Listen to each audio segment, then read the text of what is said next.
Colgate Dental Cream to clean your breath while you clean your teeth and help stop tooth decay. And Luster Cream Shampoo for soft, glamorous, caressable hair bring you Our Miss Brooks, starring Eve Arden. It's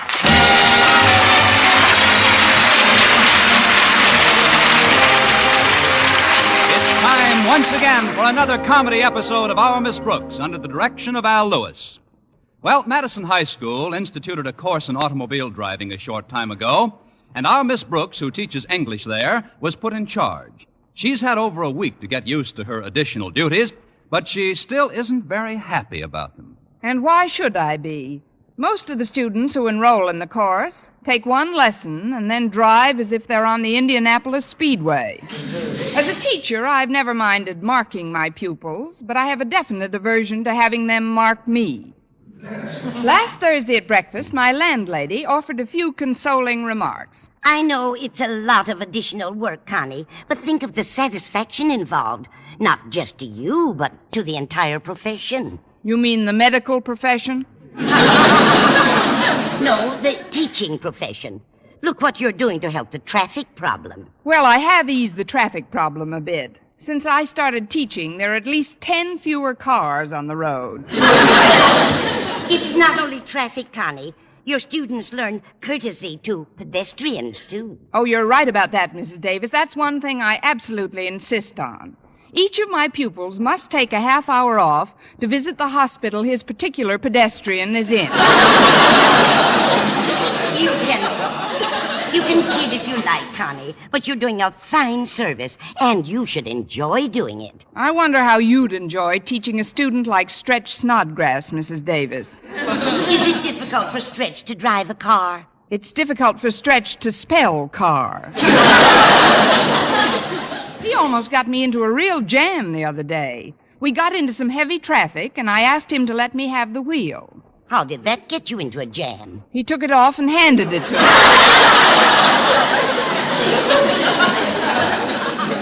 Oh, well, I'll get used to it, I suppose. Of course you will. Now, you finish eating, Connie. I've got some chores to do out in the kitchen. Want any more of anything? No, thanks. There are still some slices of French toast left over. I hate to see them wasted. That's Walter Denton. They won't be wasted. Come on in, Walter. The latch is off. Miss Brooks, we who are about to die salute you. Salute acknowledged. What do you want with your French toast, sugar or jam? Oh, didn't you hear me, Miss Brooks? I am the bearer of extremely tragic tidings. I'm sure they can wait until you've had a little breakfast. Now sit down. All right. But I had one breakfast at home, and then I just stopped by Harriet Conklin's house, and she insisted I have another breakfast with her. Oh, I see. So I'll just eat a couple of these plain. Here you are, Walter. Now, don't try to talk while you're eating. I don't want to hear a word out of you until you're all finished. So be it. It's like this, Miss Brooks. As you know, Miss Brooks, I am the manager of the Madison High School Orchestra. And as you also know, this is the weekend of the big music festival at Oakhurst, wherein high school bands from all over the state compete for a silver cup. Go on. Now, I'm well aware of the fact that you have your own problems, Miss Brooks, but you've always been interested in mine in the past, and it is my fond hope that you continue to be interested in them, especially this one. Are you interested, Miss Brooks? I'm so interested it frightens me. But please get to the point a little more rapidly, Walter. Okay. The point is, our beloved principal, old Marblehead Conklin, Mr. Conklin, he insists on going on this trip and playing his tuba with the band. Mr. Conklin wants to play with the band? Yes, ma'am. I've stood for many things from that man, but his tuba is just too much for me to swallow. Especially after 3 breakfasts. But, Walter, I didn't think faculty members were eligible to play in the band. Well, they're not. But he thinks he can get by on a technicality. You see, Jason Brill, the principal of Clay City High, got special permission last year to do a violin solo with their band. And Mr. Conklin feels that anything Mr. Brill can do with his violin, he can do with his tuba. I'd like to hear him try Flight of the Bumblebee. It's no laughing matter, Miss Brooks. He's sneaked into band practice so often lately that they're practically ruined.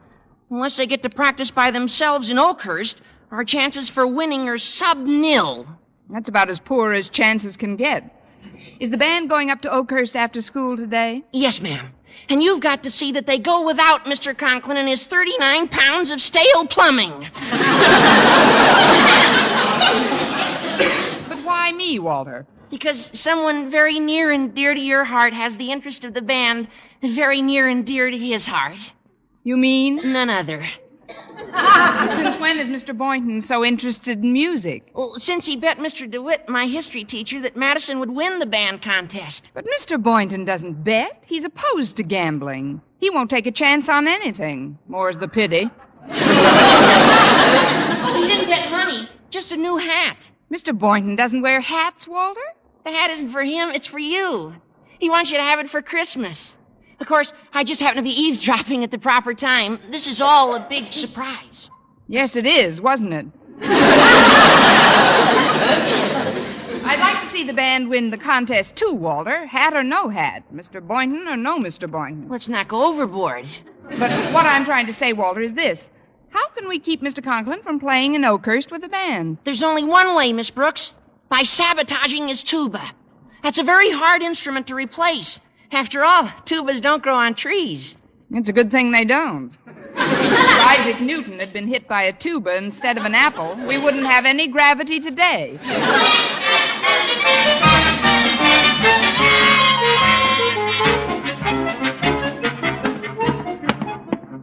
Hi, Miss Brooks. Going into Daddy's office? Yes, Harriet. What kind of a mood is he in? Very good for Daddy.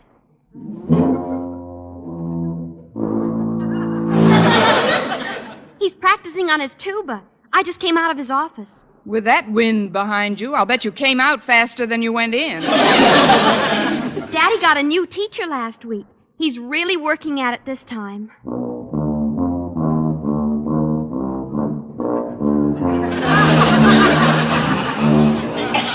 Who's he taking lessons from, Jack Benny? No, ma'am. As close as I can recall, his teacher's name is Pendarvis T. Marleybone. That's close enough. Miss Brooks, I know that Daddy wants to play with our band in the contest, but confidentially, I don't think he'll help their chances any. So if you can think of any way... I've been all through this with Walter Denton, Harriet. Now, if you'll excuse me, I have a very important date. A date? Yes, with 39 pounds of stale plumbing. See you later, dear. Good luck, Miss Brooks. Let me know how you come out. Stick around. You might have to catch me. Come in. I know you're practicing, Mr. Conklin, and I don't like to disturb you. That's but... very considerate, Miss Brooks. Good day. But I couldn't help stopping by to wish you luck with the band contest. Well, thank you, Miss Brooks. What selection have you chosen for your solo? I thought I'd try something a little out of the ordinary for my particular instrument. The Flight of the Bumblebee.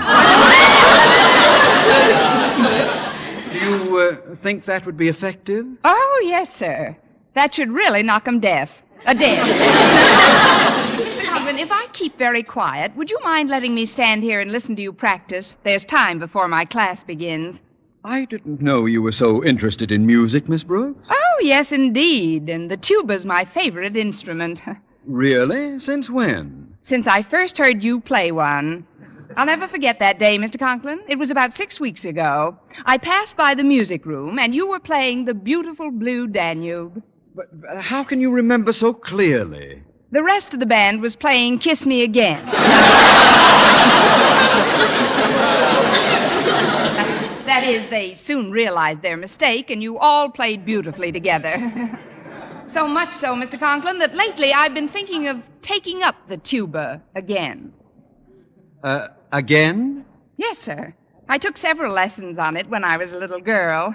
But isn't a tuba an awfully heavy instrument for a little girl? That's what my mother thought. So I took the lessons on a piccolo. I never did get anywhere, though. I guess there just wasn't any incentive. But now that I have a virtuoso right in the same school, well, would you give me a few pointers, Mr. Conklin?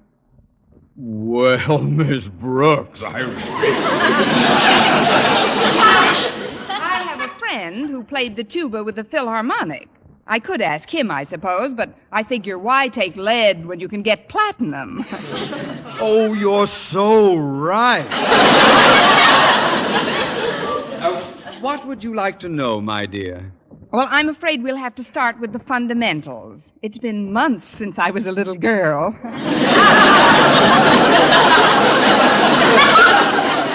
How do you hold the tuba, maestro? Here, I'll show you. Just take it in your left arm. Like this? Not quite. Hold it more as if it were a baby. There. Have you got it? Have you got a firm grip on it? No, sir. Oh, dear, I've ruined your wonderful tuba. Oh, let's see it. Oh, thank goodness there's no damage done. None whatsoever. I guess I was pressing. Please, Mr. Conklin, could I take another crack at it?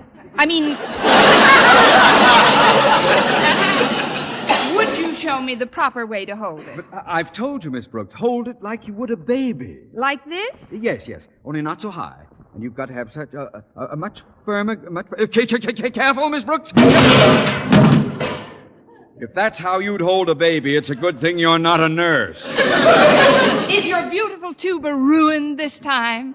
Yes, Miss Brooks, it is. There's a big crack in the bell, and the mouthpiece is jammed into the horn. It'll take a week to repair it. Oh, then you won't be able to play in the contest tomorrow. Oh, yes, I will. I can borrow a tuba from a friend of mine in Oakhurst. Fortunately, his instrument is out of your reach. 450 miles from here. I'm terribly sorry, Mr. Conklin. Darn these short arms.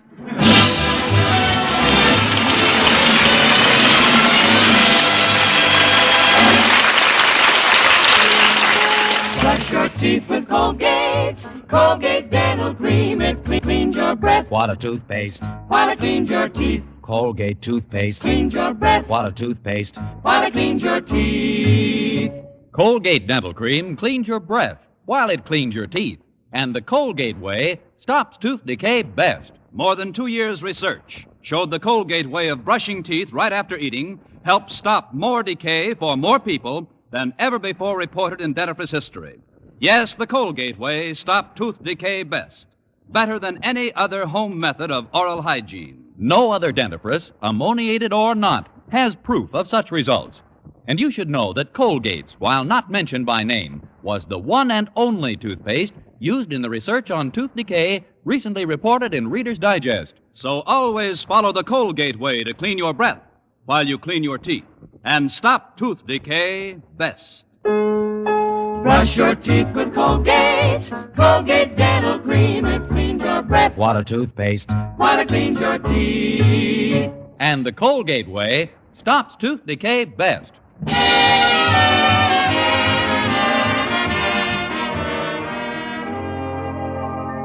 Well, by the time I met Mr. Boynton in the cafeteria for lunch, I still hadn't thought of a way to keep Mr. Conklin from playing with the band. Just before I went up to get my dessert, I told Mr. Boynton of my dilemma, hoping he might be able to help. As always, he paid rapt attention to what I was saying, then came up with a brilliant suggestion. Why not try the cherry pie today, Miss Brooks?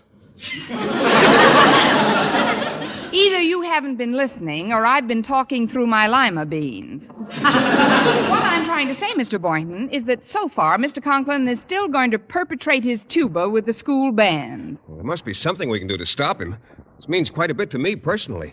Really? In what way, Mr. Boynton? Well, I'm unalterably opposed to gambling, as you know, but in this instance I did make a small wager with Mr. DeWitt that our school would win the Oakhurst contest. A wager?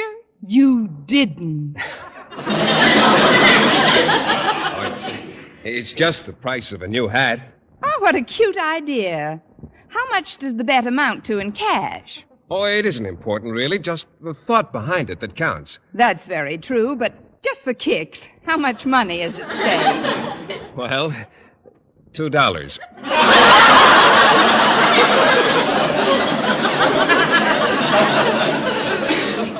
Seems like enough. I can surely get a one-propeller job for that. But to get that back to Mr. Conklin. Walter told me in class that the band was going up in individual cars. And Mr. Conklin's going in one of them? No, Walter's seen to it that each car is completely filled with students and instruments. There's just no room for Mr. Conklin. Well, that's promising. His own car was pretty badly banged up last week, wasn't it? Yes, but it's in the school auto shop and should be ready today. Should it? Yes, it shouldn't. Say, you might have an idea there, Mr. Boynton. Who's been working on his car, Miss Brooks? Probably someone very competent, but Stretch Snodgrass also spends a lot of time in the shop. And Stretch Snodgrass isn't the most brilliant student at school, is he? No, Stretch Snodgrass isn't the most brilliant student at school. Stretch Snodgrass may not be the most brilliant, but he's sure loaded with charm. Well, just the fellow we wanted to see. Pull up a chair, Stretch. Yes, take this chair right here. In a minute. I ain't et yet. Please, Stretch. I haven't eaten yet. Well, you're on a diet. I ain't.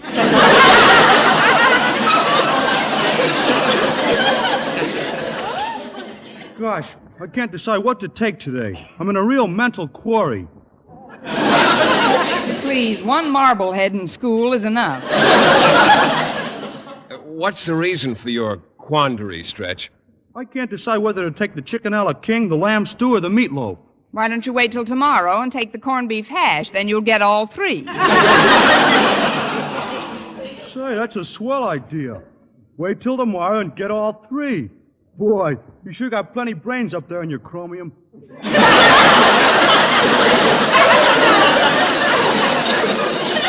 My chromium? Yeah. You know, your gray matter. I'll bet you got some twisty curves in your cerebellum. Well,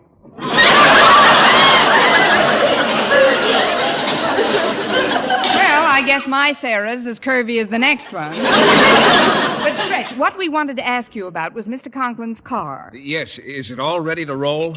Sure. Where do you want me to roll it? This boy is psychic. Now, we've got to be careful. Now, when Mr. Conklin lets us use his car for Madison's new driving class last week, it got pretty badly banged up, didn't it, Stretch? But now that it's all fixed, it could be used to give one more lesson, couldn't it? And what better pupil could we have to take the lesson than Stretch? I'll meet you out front in 10 minutes. Not so fast, Miss Brooks. First, I gotta eat. Of course you do. And I want you to eat a nice leisurely meal, Stretch. But there's one thing I want to tell you before you bolt down a sandwich. When you go to the garage to get the car, be sure and back it out carefully. Okay, Miss Brooks. I'll see you in front of the school in about 10 minutes. Now be sure and back it out of the garage, Stretch. I will. Well, Miss Brooks, if you're meeting Stretch in 10 minutes, you better get your dessert. Oh, there's no hurry, Mr. Boynton. I don't think I'll have to give Stretch a lesson if he obeys instructions. What do you mean? You heard me tell him to back the car out of the garage, didn't you? Yes. Well, after the accident the other day, I backed it in.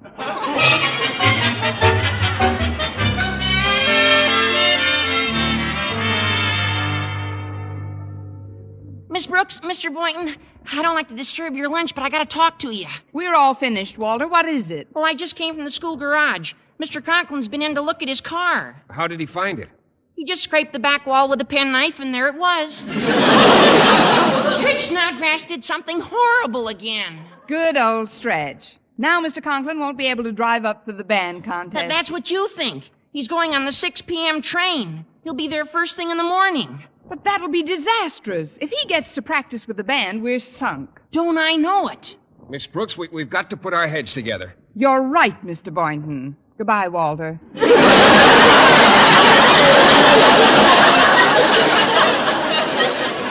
Please, Miss Brooks, you've got to concentrate on the immediate problem. Your long-range aims can wait. I mean, you just got to keep Mr. Conklin from making that train. Yes, but how? Well, I don't know. All I know is he says he never sleeps very well on trains. So he's going home right after school and take a nap. A nap? Wait a minute. I think I've got something.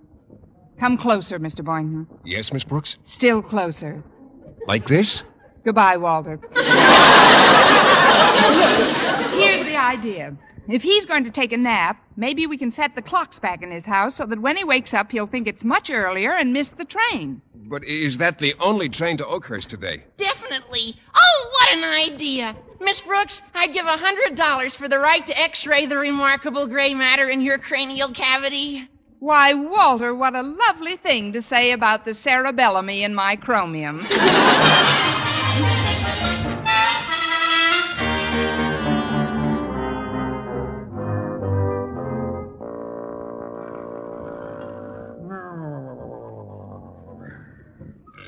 He's asleep, Walter. Daddy's fast asleep on the couch. I don't know how he can sleep with all that noise he's making. I'd sure hate to be your mother.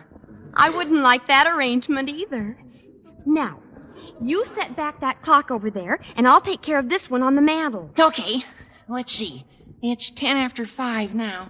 I'll just set it back an hour. I'll do the same with this one. Then we'll take care of the clocks upstairs and in the kitchen. Check. Oh, did you leave the front door open for Miss Brooks? She's coming over to help divert your daddy's attention until train time. It's open, Walter. Now, you take the library clock, and I'll go up to the bedrooms and see that everything's set up all right in that. This way, Stretch.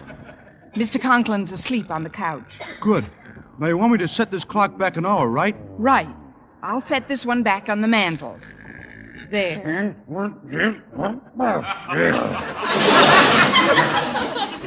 Gosh, this sounds like an angry sea lion. I think he's waking up. I thought it was a car backfiring. Well, I better get out of here. Mr. Conklin and me aren't on terms. Miss Brooks, Snodgrass. Oh, don't get up, Mr. Conklin. Just lie there and relax. We'll all pull up chairs and chat with you for a while. Chat with me, but why? Snodgrass, there's something I'd like to ask you. I thought there might be. Did you have anything to do with wrecking my car this afternoon? I'd rather not answer that question, sir. Why not? Because my parents brought me up not to be no liar. Well, I gotta go to football practice now. Goodbye, Miss Brooks.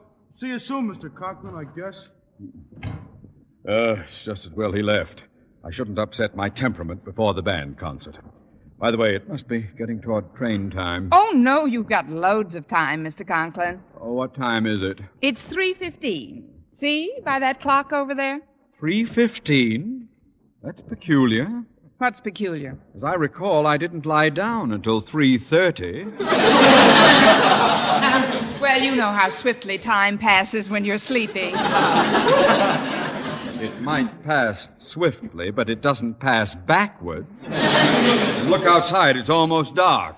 Oh, hadn't you heard? There's an eclipse of the sun today. Hi, Miss Brooks. Hello, Miss Brooks. I hope you didn't wake up old Marblehead. Hi there, Mr. Conklin. How are you? Have a nice nap? How's every little old thing? Oh, quiet! What time do you have, Harriet? Oh, you've got plenty of time, Daddy. It's only 4:15. 4:15? But Miss Brooks says it's 3:15. That's a democracy for you. Everyone's entitled to his own time. Now, see here, I've got to know just where I stand with that train. It's 4:15, Mr. Conklin. That's what the time is, actually. Then why did you keep insisting that it was 3:15? Once I've had a taste of daylight saving, I'm a very hard loser. Excuse me, but the door was open, so I just... Oh, come in, Boynton, come in. Will you please tell me what time it is? Oh, certainly, sir. It's 3:15. No, it's 5:30. Well, that's what makes horse races. 5:30? Then I haven't a minute to lose. It's a half-hour drive to the station from here. Fortunately, I'm all packed. Hand me that valise, somebody. Here you are, Mr. Conklin. Oh! Oh, I'm sorry, sir. Did it catch your toes? Just a few of them, Miss Now, I've got to get out of here. Boynton, did you drive over here? Yes, sir, but my car... It's too late for me to call a cab now. Will you drive me? Me? Well, I'd like to, sir, but I've got a very important engagement in 2 minutes. It's vital, sir, and Would you like me to drive you? Miss Brooks, I can only answer that query by remarking that there is nothing more useless than a dead tuba player. No. If you don't mind, Boynton, I'll borrow your car and drive myself to the station. Well, I guess that'll be all right, Mr. Conklin. It's parked right in front of the house. Thank you. Goodbye, everyone. Goodbye, Daddy. Bye, Mr. Conklin.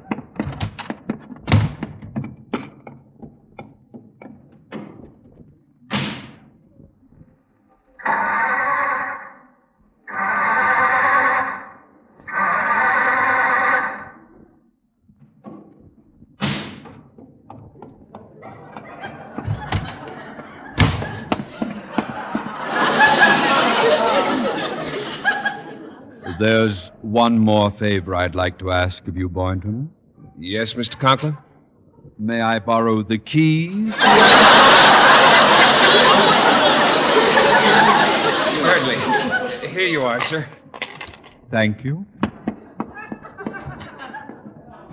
Mr. Boynton, how could you do this to us and to yourself? Mr. Conklin will make that train to Oakhurst easily now. Oh, no, he won't, Miss Brooks. The reason I came over here this afternoon was to borrow a few dollars. What for? For gasoline. There isn't enough gas in my car to take it another 8 blocks. Mr. Boynton, I could kiss you. So could I. Back away, children. He's been spoken for.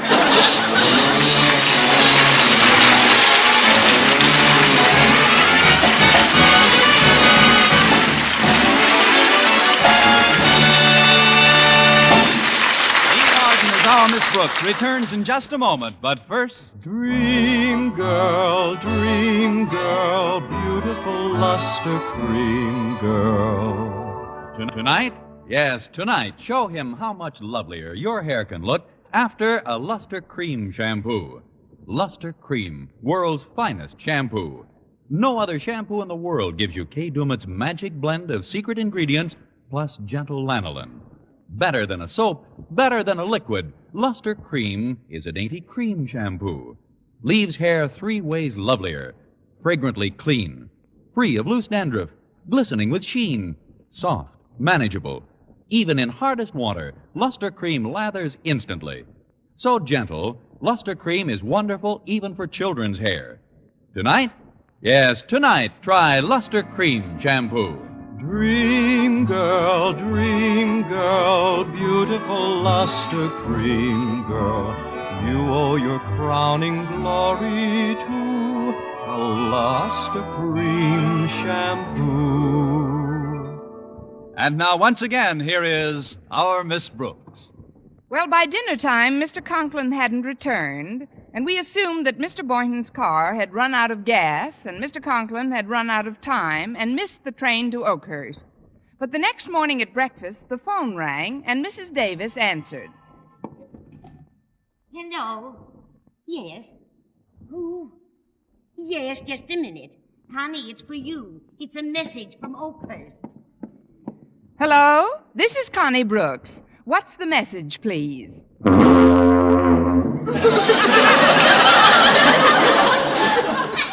Yes, but what are you going to do for an encore?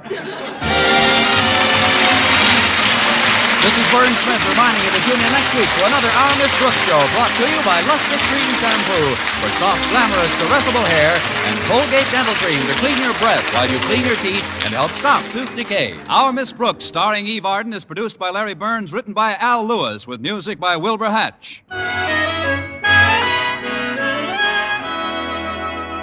Doctors prove Palmolive soap can bring you a lovelier complexion in 14 days. Yes, 36 leading skin specialists proved in tests on 1,285 different women that Palmolive soap facials using nothing but Palmolive brought new complexion beauty to 2 women out of 3.